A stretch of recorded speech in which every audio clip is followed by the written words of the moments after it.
Tout de suite, c'est l'heure de la rubrique Au jour le jour avec Lorraine Barrière. Bonjour Lorraine, Bonjour, bienvenue sur le plateau de Télématin. Merci. Parce que vous êtes nouvelle. Et on commence avec, alors aujourd'hui on est le 21 juillet.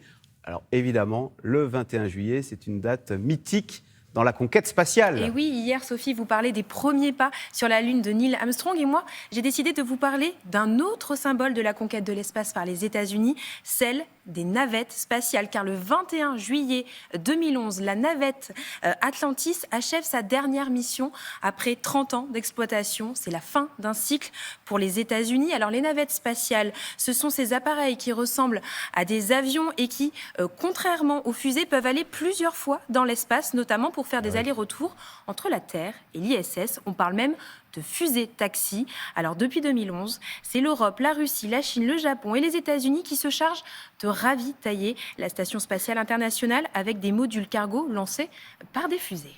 Alors Lorraine, vous avez également choisi de nous parler du 21 juillet 1977. Et oui, parce qu'il y a un petit événement qui se produit ce jour-là sur le plateau du journal de TF1, dont se serait bien passé la rédaction et les téléspectateurs. Regardez ces images. Le journal de 20h est interrompu par des syndicalistes de l'aérospatiale et par des militants communistes pendant plus de 30 minutes. C'est du jamais vu auparavant. Alors, oui, voilà.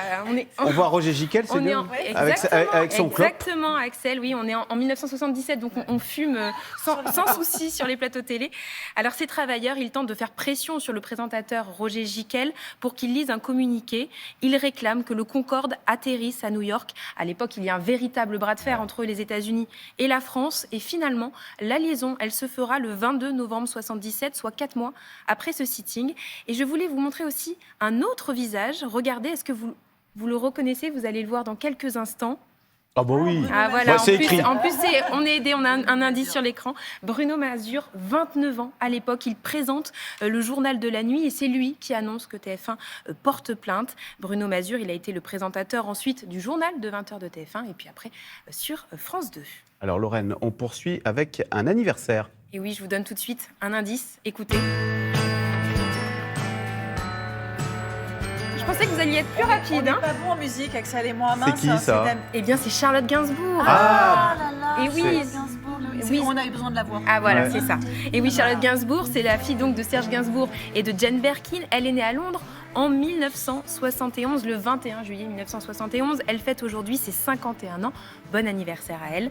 Charlotte Gainsbourg, elle a embrassé une carrière dans le cinéma très jeune, notamment avec le film, peut-être que vous vous rappelez. L'Effronté. Bravo Sophie, en effet, de Claude Miller en 86, où elle obtient même le César du meilleur espoir féminin et puis aussi une carrière dans la musique. Ce titre justement que l'on vient d'entendre, c'est l'un de ses grands succès, une chanson en anglais, un choix loin d'être anodin. Écoutez.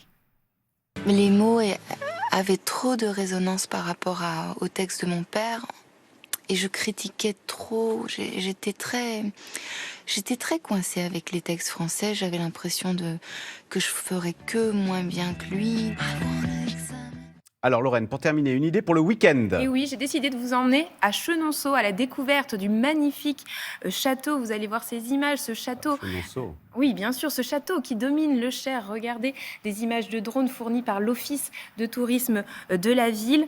Et Chenonceau, ce n'est pas qu'un château, c'est aussi une foire. Une foire, vous avez peut-être une idée, une foire? Le boudin. Bravo Sophie, donc vous êtes très forte. Et oui, la foire au boudin. Et oui, je sais que c'est l'heure du petit déjeuner, mais à Chenonceau. La foire au boudin. Oui, voilà, le boudin, c'est ça. D'accord. Le boudin, c'est sacré à Chenonceau. Preuve en est, le 21 juillet 1975, les charcutiers exposent leurs plus beaux produits pour remporter divers prix en fonction de la texture, du goût ou encore des aromates. Voilà, donc Chenonceau, on n'y va pas pour le château, on y va pour la fête au boudin. Tout à fait. C'est ça. Merci beaucoup Lorraine.